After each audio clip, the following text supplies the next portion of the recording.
5. Okay, what is the value of x to solve the following inequality? So one method, of course, we can solve by calculator. If y'all would like, I can show you that again. Otherwise, we are going to distribute, and then you can check it with calculator. So negative 3 times 6 is negative 18. Negative 3 times negative 2 is a positive 6x. And then we're going to bring everything down. With inequalities, you want the x always on your left. So because of that, you're going to do the opposite on the right side to the x. So opposite of positive 16 is a negative 16x. And one mistake I saw in a student's paper today is that they subtracted 16, but they lost the x. So when you lose the x, you forget what you're doing, so you have to include it. So since I'm bringing the 16x to the left, I don't want to get rid of the 4. You don't want to get rid of everything on one side, so you want to get rid of the 18 on this side. Okay, so negative 18 plus 18 goes away. Negative 16 plus 6 is negative 10x. And then 18 minus 4 is 14. And that's how I missed it earlier. I made it 12. Divide by negative 10. And we're going to flip the inequality. You're going to have 7 over negative 5 when you reduce. You're dividing by 2. So real quick, to solve by calculator,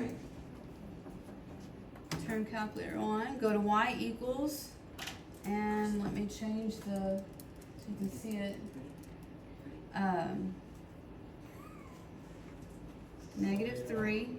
So those of you who are about to take a retest, knowing how to put it in the calculator is going to be crucial, because you can check all of them in the calculator except for the one distributing, and we just did distributing. Distributing is when you multiply. Left side y1, right side y2, no matter what the variable is, it's an x. Graph.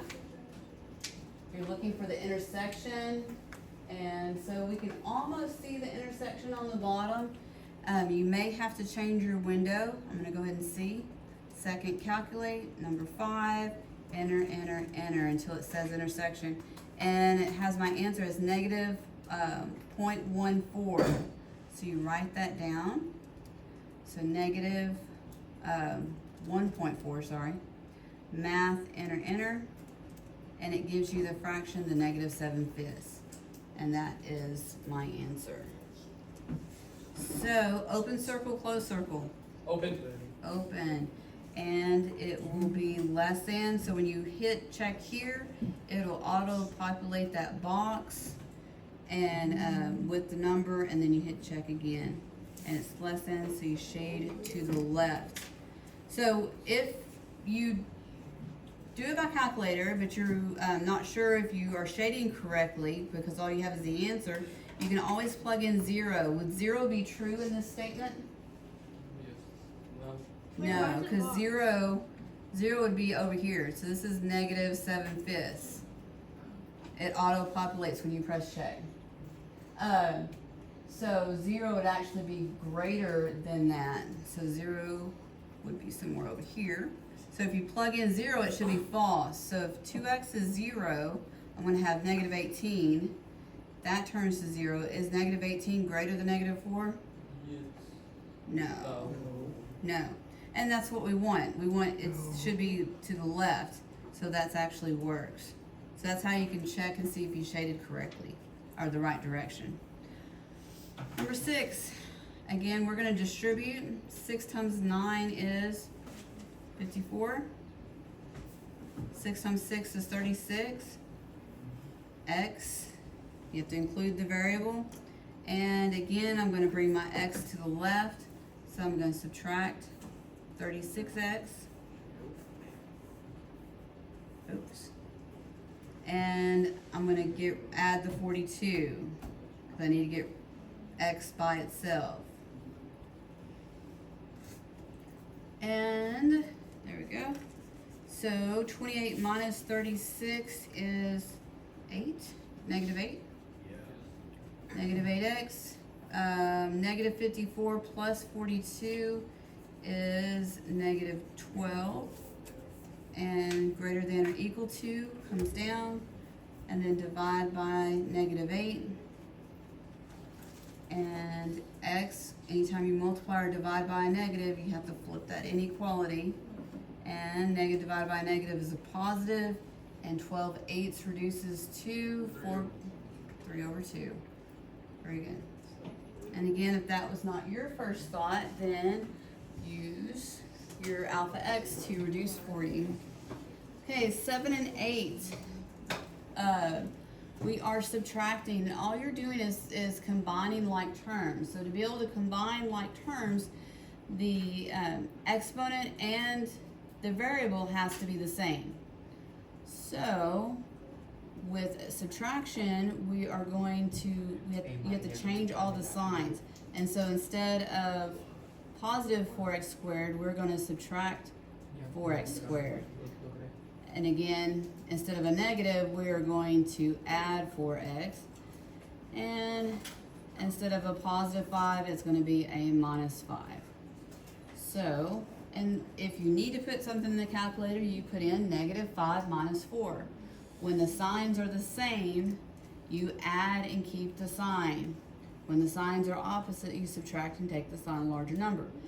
So negative 5 plus negative 4 is negative 9x squared. Negative 9x plus 4x is negative 5x, and negative 5 plus nothing is just negative 5. So it's things I've seen students, of course, subtract the first term, but not all of them. You have to change all the terms. They try to put it in the calculator, you cannot. You can't put the x in the calculator because we're not solving. There's nothing that, it doesn't equal anything.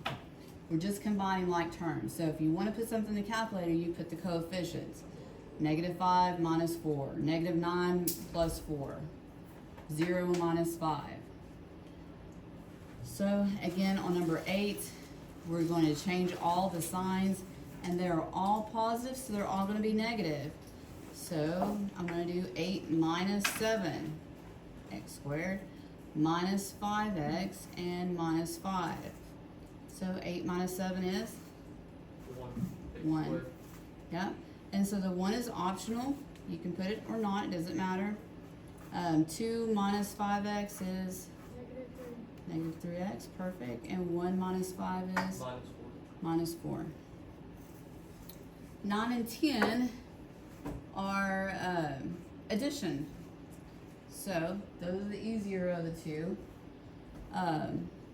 So you're just going to add your like terms. So these two, you're going to combine them. So 3 minus 5 is negative 2x squared. Negative 8 and 0 is just going to be negative 8x. And then your constant. Remember, your constant is a number without a variable. So 2 minus 4 is negative 2. And you have to have a sign in between. So if they're positive, then your sign's going to be a plus. And so on number 10, they had the 0x squared is just holding the place. You're not adding anything because 0 times x squared is 0. So 1 plus nothing is still just 1. So x squared. And what is 2x minus 6x? 2 minus 6 is negative 4x. And then negative 6 plus 5 is negative 1. So those two went together, and these two. Okay, so 11, 12, 13, 14. I did 4 problems that are perimeter problems. And you're only going to have 1 on the test. But I wanted to do all the options, and so I did 4 of them. So that I would hate for your 4, I'd hate to give you an easy one on the review and you get number 11. So number 11 is probably one of the harder ones.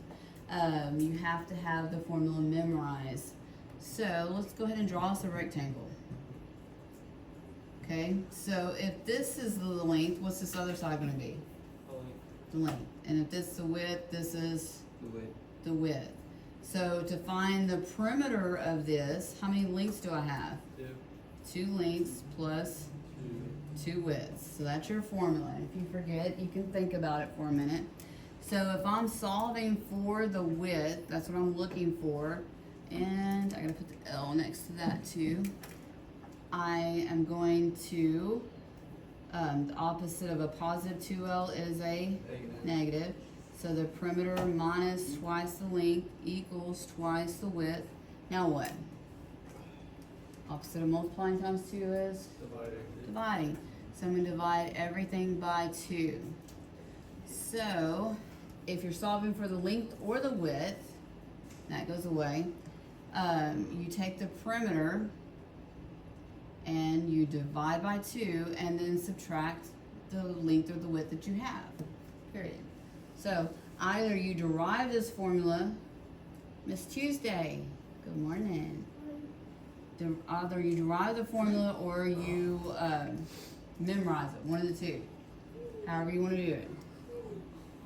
So number 11, so we're going to take the perimeter and we're going to divide by 2. So divide each term by 2. So 11 g to the third, and when you divide or multiply, the variable or the exponent does not change. 6g plus 10, and then I'm going to take the length and I'm going to subtract. So like above, all the signs are going to change. And they're all positive, so now they're going to be all negative.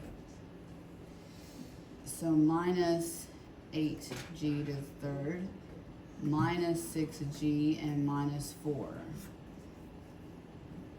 So 11 minus 8 is 3, and then just put the letter and the variable next to it. 6 minus 6 is gone. 10 minus 4 is 6.